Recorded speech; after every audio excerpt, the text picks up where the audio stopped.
Assalamualaikum warahmatullahi wabarakatuh.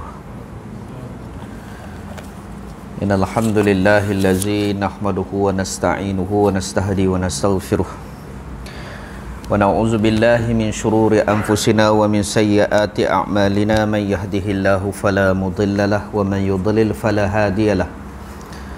Asyhadu wa nashhadu an la ilaha illallah wahdahu la syarikalah. Wa asyhadu anna sayyidana Muhammadan abduhu wa rasuluh. Allahumma salli wa sallim ala sayyidina wa habibina wa syafi'ina wa zuhrina wa maulana Muhammad wa ala alihi wa sahbihi wa man tabi'ahum bi ihsanin ila yaumiddin. Subhanaka la ilma lana illa ma 'allamtana innaka antal alimul hakim. Wa qala rabbi shrah li sadri wa yassir li amri wa hlul 'uqdatam min lisani yafqahu qawli. Wala hawla wala quwwata illa billah. Wala hawla wala quwwata illa billah. Wala hawla wala quwwata illa billahil aliyil azim. Summa amma ba'd. Alhamdulillah, syukur kehadrat Allah Subhanahu wa taala kerana diberikan lagi kita peluang untuk kita meneruskan kehidupan kita sebagai hamba Allah. Diberikan keluangan kehidupan, diberikan kesihatan yang baik, dan yang paling pentingnya alhamdulillah kerana masih ada iman dan Islam di dalam hati kita, dipilih sebagai seorang Islam, diberikan iman sebagai ketetapan hati untuk mencari siapa sebenarnya diri kita yang dihidupkan sebagai seorang manusia. Muslimin yang dirahmati Allah, kita membicarakan tentang akidah ahli sunnah wal jamaah. Saya ulang balik tuan-tuan. Apa maksud akidah dan kenapa kita kena mengaji akidah? Akidah yang bermaksud pegangan, ikatan. Siapa pegang, siapa ikat bagi kemah, perjalanan hidup dia sampai dia mati baik. Siapa tak pegang, siapa tak ikat, hidup dia longgar, mati dia dalam keadaan bukan orang yang beriman. Simple. Itu maksudnya akidah. Hidup mesti kena ada akidah. Syariat berdiri dengan adanya akidah. Kita solat kena ada akidah. Kalau solat yang tak ada akidah, ibarat solat hanya perbuatan tapi hati kepada siapa? Muslimin yang dirahmati Allah. Akidah. Ahli ni maksudnya golongan, kelompok. Akidah ahli. Sunnah yakni apa yang dikaitkan dengan Al-Quran dan hadis Nabi SAW, dalil-dalil. Wal jamaah maksud dia golongan yang banyak, ramai.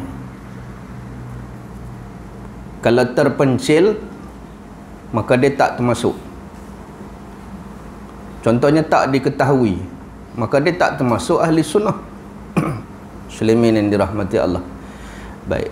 Mengapa wujudnya ilmu ini sedangkan zaman Nabi tak ada wujud pun, tak ada langsung, tak perbincang pun? Ada orang tanya, pasal apa wujudnya? Kerana tuan-tuan tengok balik pada zaman Khalifah Ali bin Abi Talib, apa jadi cerita dia? Apa jadi? Islam sama Islam berperang, betul tak? Dalam majlis tahkim. Pasal apa? Pasal masalah akidah. Zaman Saidina Abu Bakar masih berperang dengan kafir, masih berperang dengan musuh-musuh yang memang kita sah nyata kata dia adalah musuh. Zaman Saidina Umar pun macam tu juga. Masa zaman Saidina Osman, mai zaman Saidina Ali, Islam sama Islam mula bertelagah. Why? Sebab itulah wujudnya akidah, ilmu akidah, untuk memantapkan yang mana satu hak kita. Tak betul. Sebab Nabi dah sebut dah 71 Yahudi, satu masuk syurga. 72 Kristian, Nasrani, satu yang masuk syurga. 73 umatku, satu yang masuk syurga. Pasal apa? Pasal itulah kena mengaji akidah. Sebab itulah wujudnya ilmu akidah. Abu Hasan Asy'ari ataupun Asy'ariyah. yang membicarakan tentang akidah. Kalau orang tanya bila wujud, sedangkan zaman Nabi tak wujud, tu zaman tu. Begitu juga dengan zaman fiqh khilafiyah, khilaf berlaku. Bila? Sejak mula daripada kewafatan Nabi lagi dah mula khilaf dah. Tonton tengok. Khilaf pendapat tentang apa dia fiqh. Siapa yang mula-mula menambah daripada rakaat sembahyang tarawih? Sahabat sendiri, iaitu Saidina Umar. Siapa yang menambah azan 2 kali dalam sembahyang Jumaat? Siapa? Saidina Uthman. Khilaf dah berlaku dah. Adakah yang telah melakukan satu benda bid'ah? Tidak. Benda tu baik. Begitulah juga dengan seterusnya. Khilaf dah mula berlaku. Maka yang paling nyata ketika mana tabi' dengan tabi'in, maka bermulalah. Iaitu tabi' ni maksudnya orang yang sempat hidup dengan sahabat. Tabi'in orang yang sempat hidup dengan tabi', orang yang sempat hidup dengan sahabat. Ikut sama ikut. Tetapi mengapa dipanggil nama sahabat? Sebab sahabat ikut hidup zaman Rasulullah. Mereka nampak Rasulullah, mereka hidup dengan Rasulullah, mereka tahu apa dia sunnah. Orang yang ikut sahabat nama dia tabi'. Orang yang ikut tabi' maksudnya dia hampir dengan Rasulullah, sebab sahabat ikut dengan Rasulullah. Tabi'in, orang yang ikut tabi' rapat dengan geng sahabat yang ikut sahabat. Faham tak kita? Mau ulang pula lagi jadi panjang cerita. Yang tu sebab maka bermulalah pendapat-pendapat tentang kunut, tentang basmalah, tentang wirid, tentang segala-gala tentang yang berkait dengan benda khilaf. Itulah mula wujud tentang mazhab fiqh. Yang tadi saya kata pasal apa wujudnya akidah, ilmu akidah yang tak pernah wujud zaman Nabi, tapi setelah tu wujud bila sejak umat Islam bertelagah sama umat Islam. Kita duduk jadi terpinga-pinga yang mana satu nak ikut. Maka Abu Hasan Asy'ari mula membuat ni ilmu, hak ni yang patut hangpa turut. Nama dia Aqidah Ahli Sunnah wal Jamaah. Masa itulah wujudnya Mu'tazilah, Syiah paling awal sekali. Syiah wujud. Okey. Kalaulah tidak ada ilmu tersebut, selalu biru dah kita. Wujud Mu'tazilah ni nama sebenar dia bukan Mu'tazilah. Mu'tazilah ni maksudnya tergelincir. Orang yang tergelincir. Dia ni anak murid Abu Hasan Asy'ari sendiri. Tapi dia tergelincir kerana dia lebih kepada liberal. Dia lebih kepada logik ya. Sulaiman yang dirahmati Allah. Maka benda ni dia akan berputar. So siapa tak mengaji hak betul-betul yang ni yang kita duk membicarakan ni malam tiap malam awal bulan, dia akan celaru. Okey, itulah sejarah wujudnya akidah Ahlussunnah wal Jamaah. Saya bawa tadi mazhab. Sebab itulah wujudnya mazhab. Mazhab ni wujud ketika mana lepas daripada sahabat Nabi SAW. Baik. Kita nak beribadah. Bila kita nak ibadah, jasad bergerak fi'li, hati macam mana? Maka perlu ada ilmu tasawuf untuk bawa hati. Masa kita takbiratul ihram, apa maksud takbir? Membesarkan Allah. Ihram tu haram atas perkara-perkara dunia, membabitkan dunia. Kita kena bawa hati kita saja dalam solat. Itu dipanggil takbiratul ihram. Maksudnya ilmu fiqh untuk pergerakan jasad, ilmu tasawuf untuk pergerakan hati. Buang sifat riak, buang sifat takbur, buang sifat dengki, buang. Maksud kalau duk mai teringat kereta, tarik balik. Tak boleh bawa masuk dalam sembahyang. Duk mai marka, tarik balik bagi dia duduk dalam tu sampai bagi salam. Nama dia ilmu tasawuf. 3 ilmu ni kena mengaji betul-betul. Yang pertama akidah, fiqh untuk syariat, perbuatan, tasawuf untuk hati. Tiba-tiba tengok kawan beli handphone harga 7,000. Kalau aku tak beli dah. Beli motor sampai 7,000, menentang apa ni? Tengok keriak. Nama dia iPhone. Tentu hati kata snap. Pasal apa? Kalau kita tak ada ilmu hati, kita tak tahu, itulah dengki nama dia. Tiba-tiba rasa siap, mula mai. Bila dengki tu mai, buruk hati perasaan ni mai, suuzon kita akan keluar. Duit loteri lah tu.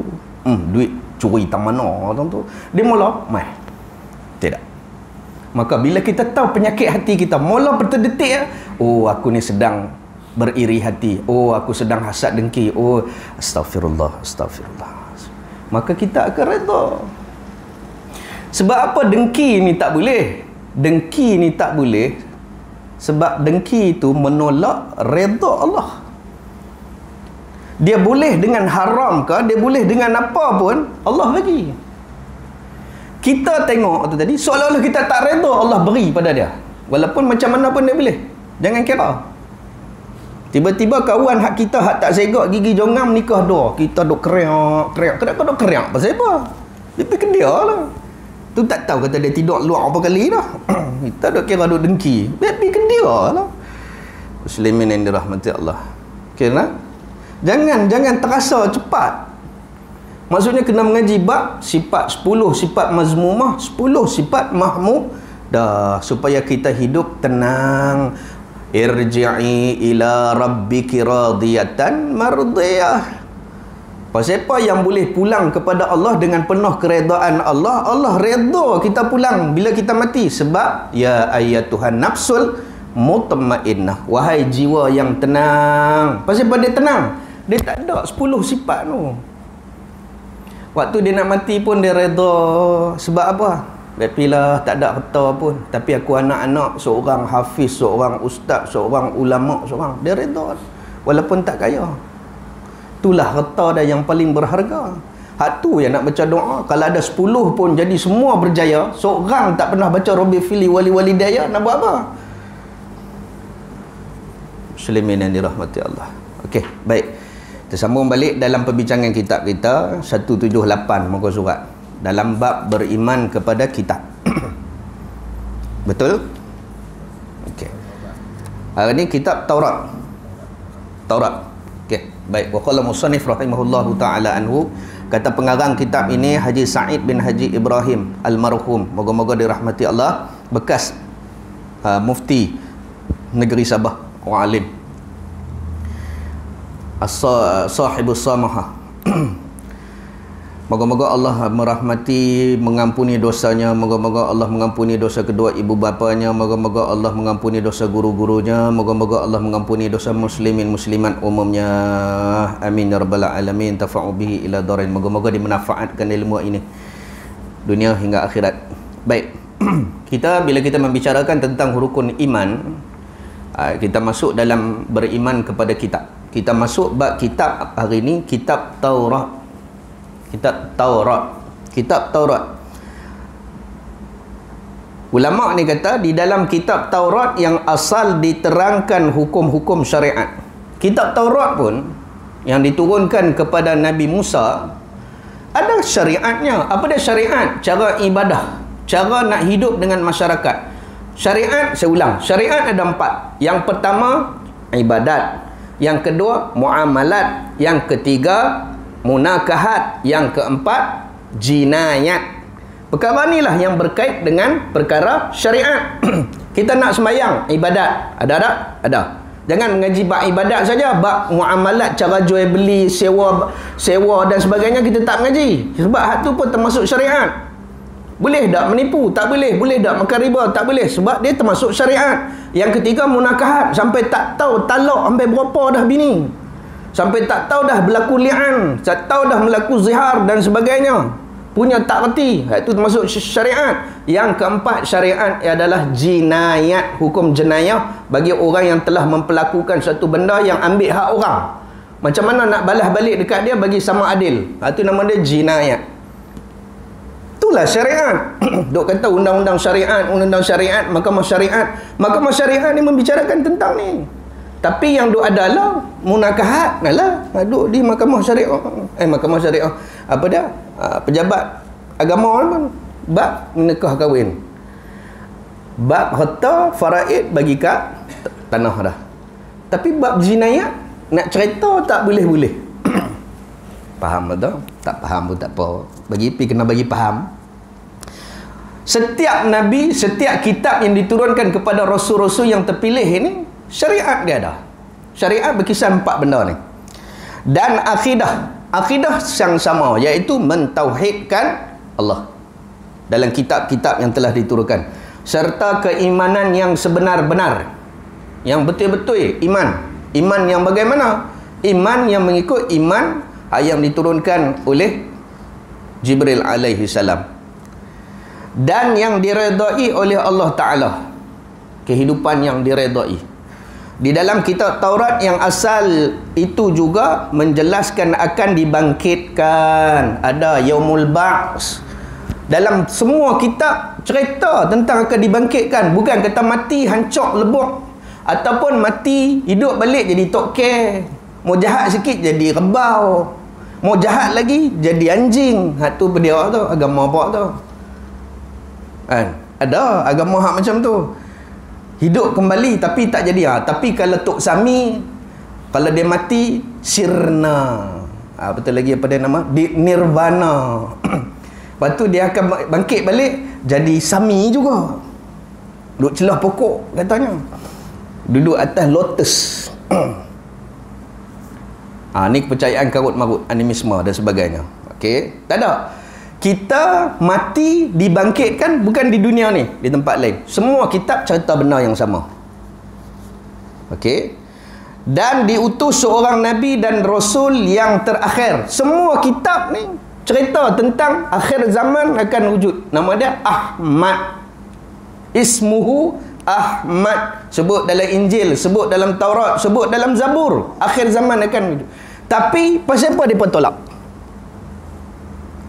Pasal apa masih ada penolakan? Sebab kitab tersebut telah diubah oleh pendeta-pendeta yang gila dunia. Okey, itu dia. Daripada keturunan Nabi Ismail, daripada Nabi Ibrahim, wujudnya Nabi Ismail, Siti Hajar. Sebenarnya lepas daripada mengandung bersalin Ismail, Siti Hajar tadi, rupa-rupanya Siti Sarah pun mengandung. Nama anak dia Ishak. Daripada Ishak ni lah wujudnya Yusuf, Yakub, Yusuf. Daripada situlah wujudnya Bani Israel. Nabi Ismail wujudnya kaum Arab, hinggalah lahirnya Nabi SAW.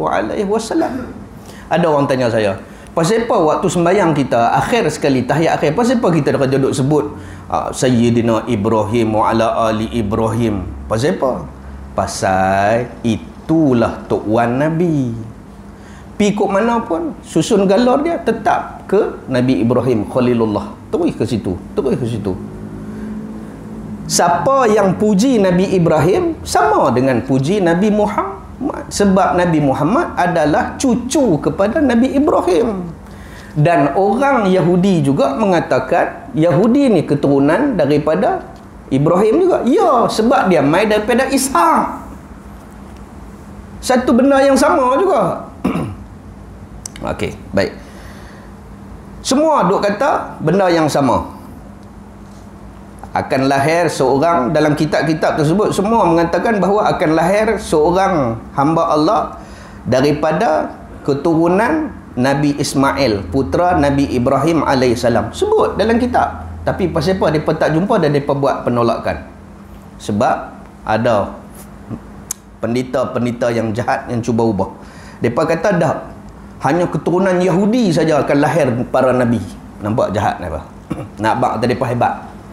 Okey. Yang akan membawa syariat baru dan menasahkan. Apa maksud menasahkan? Kalau lagi kitab sendiri tolong tanda. Menasahkan ni maksudnya membuang hukum lama, wujud hukum baru. Itu maksudnya menasahkan. Bila mai yang Muhammad ni, bila mainya Nabi akhir zaman ni, semua syariat tak pakai dah, pakai syariat dia saja. Semua dalam kitab sebut. Kalau kitab ni ya, kitab orang jangan duk tulis tuan-tuan. Sekali lagi orang Penin, tuan-tuan tulis Jawi ke, tulis Rumi ke, dia duk heran ni tulis Siam kot. Dah kita tulis tak apa elok. Kena menasahkan syariat yang terdahulu daripadanya. Kalau siapa beriman dengan kitab Taurat, orang yang beriman dengan kitab Taurat, dia tertunggu-tunggu dah kelahiran. Siapa yang beriman dengan betul-betul kitab Injil, dia akan tertunggu-tunggu dah siapa umat yang akan lahir. Dia akan tertunggu-tunggu. Seperti mana Nabi Musa alaihi salam. Nabi Musa alaihi salam, dia dapat berita. Dia pernah tanya kepada Jibril alaihi salam. Dia tanya, wahai Jibril, aku dengar ada satu umat, ada seorang Nabi, dan umat dia, bila dia istighfar saja, terhapus dosa-dosa dia. Siapakah umat itu? Adakah itu umatku? Tidak. Itu adalah umatnya Ahmad. Siapakah, umat manakah, wahai Jibril, yang dia niat nak buat baik, dah kira pahala dah, baru niat, baru nak buat baik? Adakah dia umat aku? Tidak. Jibril kata, dia umatnya Ahmad. Banyak persoalan tentang Nabi Musa kepada Jibril. Sampai Nabi Musa kata kat Jibril, boleh tak aku jadi umat dia? Nampak? Punya hebatnya umat akhir zaman.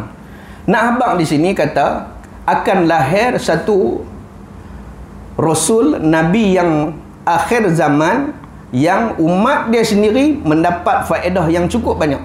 Sehingga Nabi-Nabi lain pun nak bersama dengan Nabi ni. Disebut dah lagi? Disebut dah.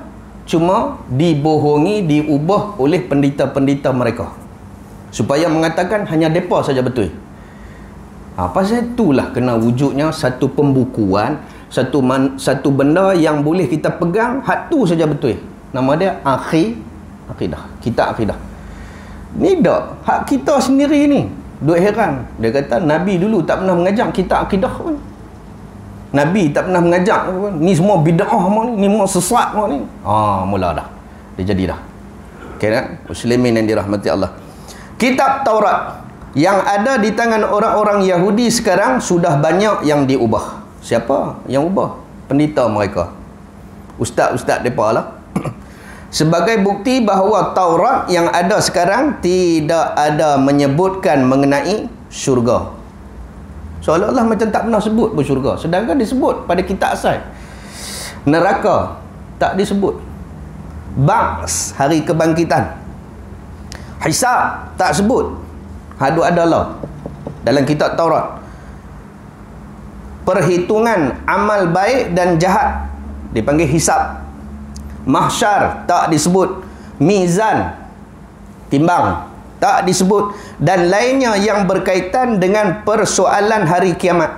Padahal perkara-perkara tersebut itulah yang semestinya disebutkan dan diterangkan di dalam kitab-kitab suci daripada Allah Ta'ala.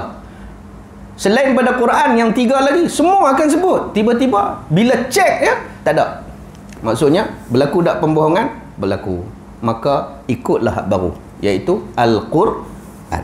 Muslimin yang dirahmati Allah. Terus, kitab Taurat yang kini beredar di tangan orang-orang Yahudi sebenarnya adalah merupakan karangan yang ditulis oleh beberapa orang pengarang yang disusun dan ditulis di dalam masa yang berlainan dan tempat yang berasingan. Perkara seperti ini sudah pasti terdapat di dalam Taurat itu perubahan yang banyak.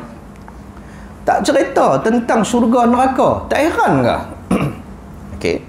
Sehubungan dengan ini, satu kenyataan dan bukti yang jelas bahawa kitab Taurat yang ada hari ini sudah berubah daripada kitab Taurat yang asal. Ialah bahawa kitab Taurat yang ada di tangan orang Nasrani sekarang adalah jauh bezanya dengan kitab Taurat yang ada di tangan orang Yahudi hari ini. Nasrani kerana Al-Quran telah menyatakan didapati satu golongan daripada kalangan orang-orang Yahudi itu telah mengubah dan memutarkan maksud kitab Taurat itu. Nasrani ni macam ni. Nasrani ni agama Kristian. Tapi mereka memegang, sebab sebelum mereka masuk Nasrani, mereka pegang kitab Taurat. Yahudi mau dapat kat dia, semua dikilah. Faham tak? Boleh ke dia semua dikilah. Kitab Taurat pun dikilah, kitab Injil pun dikilah. Mau silap-silap Quran pun kilah, dia nak kilah. Semua dia nak kilah. Yang disebut. Firman Allah Azza wa Jalla, afatatma'una an yu'minu lakum wa qad kana fariqun minhum yasma'una kalam Allah summa yuharrifunahu min ba'di ma aqulu wa hum ya'lamun. Surah Baqarah ayat 75. Maka bolehkah kamu menaruh harapan bahawa mereka akan beriman kepada seruan Islam yang kata nama Yahudi ni, yang kamu sampaikan itu? Bolehkah taruh harapan ni Yahudi dia boleh beriman? Kita tahu kata dia tu harbi, dia ni boleh tak dia ikut ni? Janganlah duk percaya. Lepas sebab itulah turun ayat walantar da'ankal yahudu. Jangan duk redha, jangan duk ikut yang nama Yahudi ni. Boleh kat dia out. Saya cerita lagi. Padahal sesungguhnya telah ada, Allah kata dalam Quran, satu puak daripada mereka yang mendengar kalam Allah. Yahudi ni lama dah dengar ayat Allah, Taurat lah. Kemudian mereka mengubah dan memutarkan maksudnya. Sudah mereka memahaminya. Mereka faham. Mereka mengaji untuk faham, bukan untuk ikut. Ramai dah orang hari ni ngaji untuk faham, bukan untuk ikut. Sampai dapat doktor, PhD bahagian benda tu. Tapi bukan dia nak berabai pun, dia nak ambil tahu lah. Lepas tu dia kilat. Ada tak perangai macam tu? Ada, berlambak doktor hadis lah. Dia punca pecah belah habis masyarakat.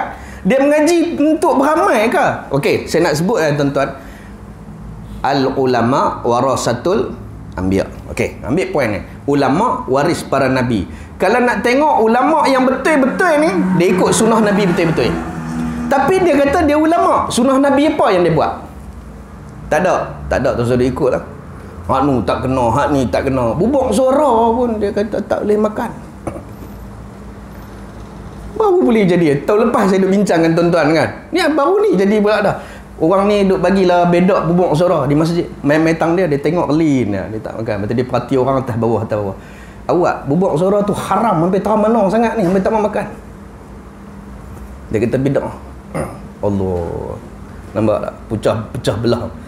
Tapi cerdik. Hak kepala mereka tu cerdik. Cerdik untuk apa? Untuk memahami, bukan untuk beramai. Ulama pewaris Nabi ni, dia hidup seperti mana Rasulullah sallallahu alaihi wasallam. Tujuan dia tu untuk menyatukan. Tiba-tiba mai puak ni yang kata ahli sunnah ni, dia bukan menyatukan, dia nak pergi pecah belah habis. Orang baca kunut, dia kata salah. Nampak? Kita hidup duk baca kunut lama mana dah, main-main tang dah dia kata sesak. Dia kata tak boleh, dia kata ni. Nampak? Yang ni nak bagi elok lagi kan, nak bagi pecah belah ni. Orang lepas mayang baca wirid, dia petikai pula dah. Dia kata Nabi tak pernah buat pun. Aduh. Lepas tu apa dia sunnah yang hampa buat? Orang pakai rida, dia petikai.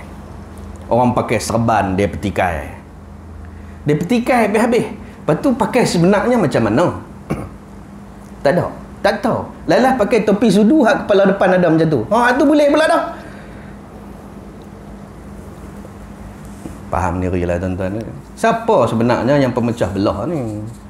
Nampak tak? Perangai dia seperti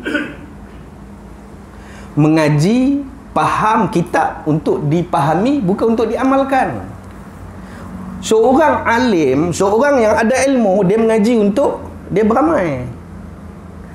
Pi sampai luar negara, pi sampai Timur Tengah nak mengaji, balik-balik tak beramai pun celaka pula tuan-tuan. Betul sudut pi. Sampai duit habis beratus ribu kerana pengajian dia. Balik-balik duk jadi orang cerdik pandai, duk pelaga orang ni. Betul sudut pi. Faham tak kau? Baik ngaji kat kampung tak pondok dah. Okey, Muslimin dirahmati Allah. Tak bukan marah, tegur. Pasal dia jadi dah ni. Jadi sungguh. Hak Syiah ni tuan-tuan. Syiah ni kita tahu dah. Senang nak kenal Syiah. Mau kalau mayang ada batu tu Syiah lah. Mau mayang tak jemaat tak pernah nak pergi tu Syiah lah, senang cerita. Dia bukan fardu pun jemaat. Apa dia lagi Syiah? Syiah pula mau kalau 10 Muharram dia cukup suka. Tak payah cerita. Sampai di India tu tuan-tuan, sampai di Pakistan tu tuan-tuan, mau kalau 10 Muharram, sahabat saya cerita, bau hanyak darah muka dengan Syiah ni. Sebab apa? Daripada pukul badan dengan benda tajam, bubuh pisau pelit. Sebab apa? Memperingati Karbala, cerita Saidina Husain dipenggal. Dia pahat tu dia peringat. Sedangkan Asyura tu bukan cerita bab tu pun. Tak senang cerita Syiah kita boleh kenal. Senang kita nak kenal. Mau duk puja Hasan, mau duk puja Ali Fatimah. Cukup lalu dah dengan Ali dengan Fatimah. Tapi kalau tongkat Ali tu jangan duk kata Syiah pula. Kan hamba saya suka dengan tongkat Ali. Dak, tu tongkat Ali sajalah. Hak perempuan pula saya dengan kacik Fatimah ni. Jangan duk kata Syiah pula. Mu dah tulis di rumah dia tu. Ali, Imam Ali. Lepas tu Saidina Fatimah. Lepas tu Husain. Oh, hitam bendera. Kalau belah Thailand ni Patalong. Cukup jadi dia apa? Tak pasal yang Syiah ni kita senang nak kenal.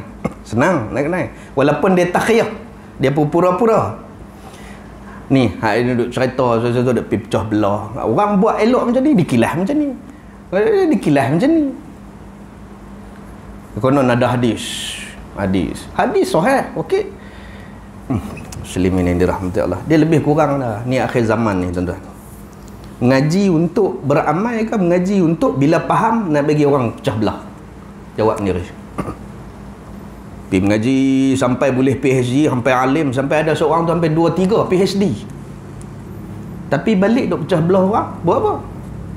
Orang buat tahlil ni tak boleh ni, bid'ah ni. Orang buat talqin, kata kat orang buat talqin. Firman Allah Subhanahu wa taala tersebut jelas menunjukkan bahawa kitab Taurat yang kini ada di tangan orang-orang Yahudi tidak seluruhnya benar. Ini cerita Yahudi lah. Yang ada dalam kitab ni pun ramai juga. Bukan, saya tak kata Yahudi. Saya kata sifat dia tu suka memutarbelitkan. Setelah dia mengaji satu benda, dia putar belit.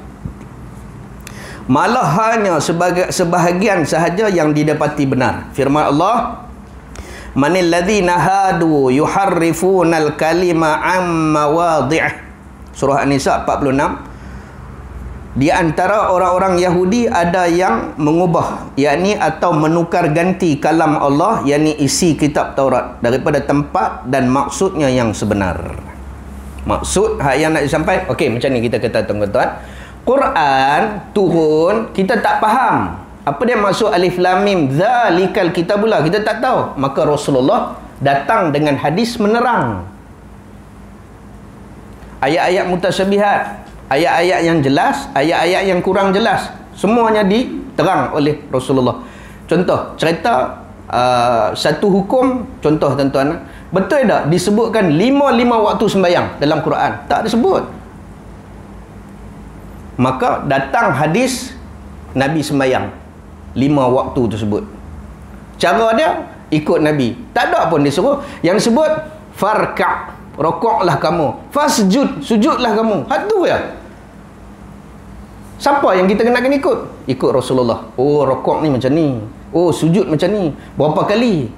Baca Fatihah macam mana? Semua adalah hadis. Kalau baca Quran saja hadis tak baca, sesat juga. Jadilah Kasim tak baca hadis. Muslimin yang dirahmati Allah. So, penerangan dia ada dalam hadis. Cek dalam Quran, penerangan dia ada dalam hadis. Senang. Dia takkan jadi selaru. Terus. Tapi kalau berlaku pada kaum Yahudi, dia ubah habis ke semua. Sekali dengan Nabi mereka pun mereka bunuh. Habis cerita. Habis. Kita masuk dalam kitab Injil. Masuk belum? Bunyi duduk kedik dah tu. Tunggu hari. Boleh gagah lagi kan? Sikit lagi panjang tuan-tuan, mau ada 2 muka surat. Baik, kitab Injil. Dalam kitab Injil yang asal memuatkan keterangan-keterangan yang benar dan nyata. Hak asal betul. Semua kitab betul, tapi masalah dia diubah oleh golongan-golongan ni. Golongan mana? Golongan yang memahami lepas tu mengubah. Bukan golongan yang memahami ingin beramal. Beza. Ada orang pergi sampai mata nak mengaji, tapi balik bukan nak beramal pun. Balik duk kata orang tak betul. Faham tak? Ni yang mengaji ramai-ramai ni, mai pasal nak beramal, bukan nak mai petikai orang. Mengaji kat Ustaz Rashidi macam ni. Dia pergi petikai ustaz lain pula. Tu bukan perangai orang mengaji. Faham? Mai mengaji pasal nak balik beramal. Nak meyakinkan diri tentang akidah. Bukan balik-balik, oh ni hang ni sesat ni, amboi. Ustaz Rashidi kata, aku pula boleh nama hampa punya kerja. Jangan buat kerja macam tu. Jangan terus hukum orang. Jangan mentabdikkan, jangan membid'ahkan, jangan mentakfirikan orang, jangan mengkafirkan orang. Bukan kerja kita. Kerja surga neraka ni kerja Allah. Tapi kalau nampak tu, tegaklah cara elok. Oh, kalau duduk pakai elok pendek ni macam mana ni? Mana tahu akhir dia sekali duduk elok, dia elok panjang, dia bertaubat, dia lebih mulia pula daripada kita. Jangan duk hukum lagi. Tapi sesungguhnya pakai elok pendek itu adalah orang yang menolak syariat. Hukum dah jatuh dah. Tapi nak cerita kat dia, pergi cerita elok. Ni ahli neraka, kasar lah tu.